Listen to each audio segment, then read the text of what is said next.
isa da girma ba ai irin naka ba.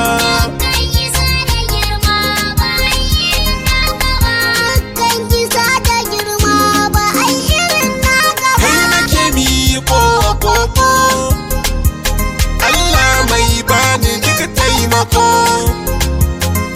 To yau ma bani iko, in yabon farin ciki na shugabanmu kuma ja gaba. Sallala muku tari annabi sayyidul bashari, kanzillahi sayyidun nuri. Asa ahal sahabbai su ma ba zan bar su ba.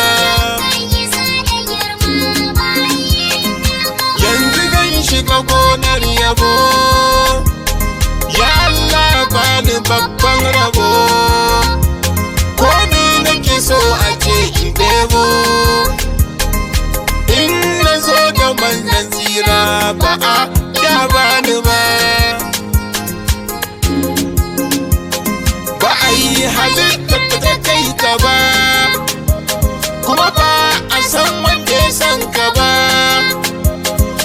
In dai ba makakin ka ba, ko me zan ce ma kafa kan ya abban Zainaba.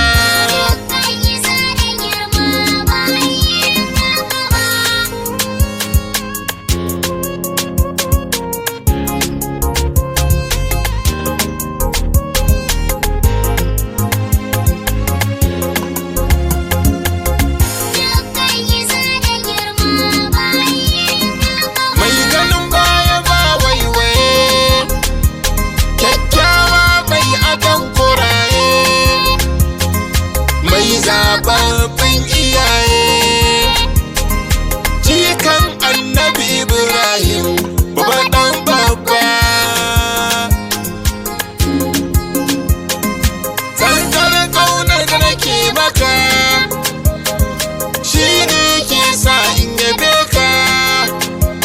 Ya annabi ba kwatankwacinka, sai ma ranar kiyama za gani kai ne ja gaba.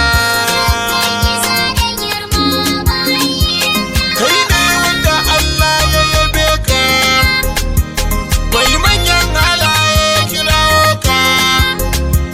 Kai ne Allah yake kishinka, duk wani wanda ya taɓa ka abu ba za ya bar shi ba. Littafin Ƙur'ani naka ne, al'ummar da fi kowace al'ummar ka ne. Kai, godiyar mu ga Allah wannan tilas ne, da ya ba mu kai ba dan mu ba, ba dan halin mu ba. Nabiyin sayyidin rasulun, hamidun mahmudun wahidu, rasulun rahmatu ɗaha yasin, habibullahi shugaba, jagaba abin yaba.